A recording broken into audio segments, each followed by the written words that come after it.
दफा फिर मैं तमाम आने वाले दोस्तों का बहुत शुक्रिया अदा करता हूँ। महफिल के छोटे और बड़े होने का जो जजमेंट है वो उसके बामकसद होने से लगाई जाती है। हमारा मकसद बुलंद है, इसलिए ये महफिल छोटी नहीं है। इंशाअल्लाह ताला इसको हम आगे लेके बढ़ेंगे। कराची के मसाइल को भी देखेंगे, पाकिस्तान के मसाइल को भी देखेंगे। यही एक सियासी वर्कर का काम होता है। मैं एक दफ़ा फिर आप लोगों का शुक्रिया अदा करता हूँ कि आप लोग इस शॉर्ट नोटिस पे मोइज़ भाई की जानिब से दावत पर यहाँ तशरीफ लाए, तो मेरी तरफ से बहुत बहुत शुक्रिया। Thank you. दोस्तों, जैसे मोइज़ भाई ने कहा कि ये कोई ऐसा प्रोग्राम नहीं है जहाँ तकारीर की जाए ज़्यादा, बस एक गेट टुगेदर है। और गेट टुगेदर उन लोगों का, क्योंकि जहाँ नाम मुस्लिम लीग आएगा तो इस एक बात तयशुदा है कि मुस्लिम लीग में वो लोग होंगे जो पाकिस्तान से मोहब्बत करते होंगे, पाकिस्तान के नजरियात के हामी होंगे, पाकिस्तान की सरहदों की हिफाजत की जिम्मेदारी को अपना अवलीन फर्ज समझते होंगे। तो अल्लाह का शुक्र है हम इस मिट्टी के वफादार हैं। इस मिट्टी के साथ हमारा जीना और मरना है। हमने अपनी नई नस्लों को ये पैगाम देना है और इसी के साथ यहाँ से चले जाना है। बहुत शुक्रिया आप लोगों का। इंशाअल्लाह ताला आइंदा मौका आता रहेगा जहाँ हम आपसे मुख्तलिफ मौज़ूआत के ऊपर खिताब करेंगे। इस वक्त मैं आपका बहुत शुक्रिया अदा करता हूँ कि आप लोग इस गर्मी के मौसम में भी तशरीफ लाए। बहुत शुक्रिया।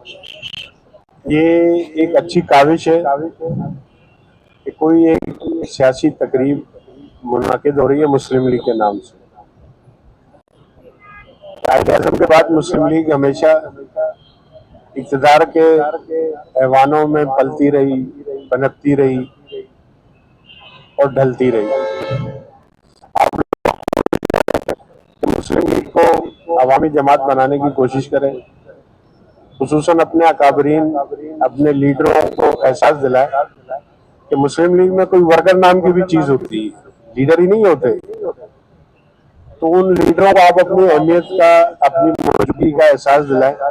यही एक सियासी वर्कर की कामयाबी होती है कि वो। वालेकुम, मैं हूं आपका होस्ट इशरार शाह और आप देख रहे हैं K20 न्यूज़ पाकिस्तान की आवाज़। आज हम मौजूद हैं शारा फैसल पे। पूरा एक ईद मिलन पार्टी का इनेकाद किया गया था, जिसमें मेहमान खुसूसी असलम साहब, पाकिस्तान मुस्लिम लीग जनेजो ग्रुप और ग्रैंड अलायंस के चेयरमैन भी हैं सिंध के। तो आइए जानते हैं असलम साहब से। अस्सलाम वालेकुम। कैसे हैं सर? अल्लाह का शुक्र। सर, आज का प्रोग्राम का मकसद क्या था आपका? आज के प्रोग्राम का हमारा मकसद था कि जो हमारे लोग हैं उनके साथ मिल बैठकर तैयारी करें और उनको अवेयरनेस दें और अवेयरनेस लें कराची के हालात से, क्योंकि अभी हम कराची से ही मुंसलिक हैं।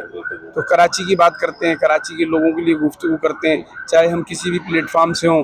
हमने जो अलायंस भी बनाया हुआ है कराची ग्रैंड अलायंस, वो पूरे कराची की तमाम सियासी पार्टियों के लिए भी है, जिसमें मुस्लिम लीग जो है वो जुनेजो भी है, बहुत सारी जमातें इसमें शामिल हैं, बहुत सारी NGO शामिल हैं और हम सब मिलकर इसके लिए जद्दोजहद कर रहे हैं। कराची के हुकूक के लिए, जो कराची के लोगों के साथ जो ज़्यादती हो रही है उसके लिए जद्दोजहद कर रहे हैं। आज कराची बिल्कुल बेआसरा है। कराची को जो कराची के दावेदार हैं वो आज कराची को छोड़कर भाग चुके हैं, कराची का सौदा कई दफ़ा कर चुके हैं और फिर दोबारा करना चाहते हैं। और अभी भी 147 फार्म के तहत वो इस इलाके में आकर इधर कौमी असम्बली और सूबाई असम्बलियों के हवाले से वो आकर बैठ गए, लेकिन कराची की कोई बात नहीं करते। मैं पाकिस्तान के आर्मी चीफ फील्ड मार्शल जनाब सैयद आसिम मुनीर साहब से गुजारिश करूंगा कि कराची के मसले को फौरी तौर पर देखें, क्योंकि बहुत सेंसिटिव होता चला जा रहा है।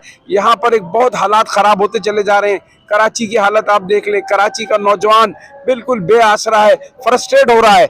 जब इंसान फ्रस्ट्रेट होता है तो चोरी, डकैती और तमाम चीज़ों में और गैर अखलाकी और हत्ता के वो मुल्क के खिलाफ जाने के लिए भी बात करता है। तो मैं आसिम मुनीर साहब से गुजारिश करूंगा कि कराची को एक अलग इंतज़ामी यूनिट बनाने के लिए, जो उन्होंने वादा किया था कराची के लोगों से कि मैं कराची को एक अलग इंतज़ामी यूनिट बनाऊंगा, मैं उनसे अपील करता हूं कि कराची को फौरी तौर पर अलग इंतज़ामी यूनिट बनाया जाए।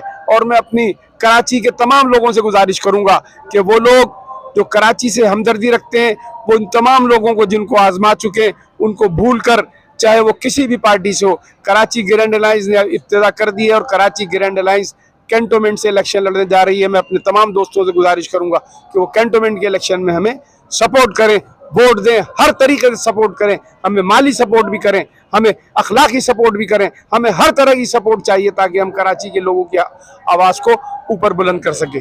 पाकिस्तान। तो हमारे साथ शबाना सहर साहिबा भी मौजूद हैं। अस्सलाम वालेकुम।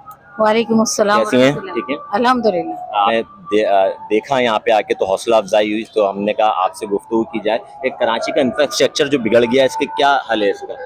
इसका हल सिर्फ और सिर्फ गवर्नमेंट के पास है हमारी, कि इसका इंफ्रास्ट्रक्चर जो है गवर्नमेंट ही दुरुस्त कर सकती है। चोरी चकारी में पुलिस साथ दे, बजाय इसके कि वो काम करवा रही हो चोरी चकारी का, उनके ऊपर हाथ डालें, उन्हें पकड़ें, चोरों को पकड़ें। और वो लोग जो कराची को बर्बाद कर रहे हैं, यकीन करें वो कराची के नहीं हैं, कराची के रहने वाले नहीं हैं, वो कराची से बाहर से आए हैं, मुख्तलिफ सूबों से आए हैं।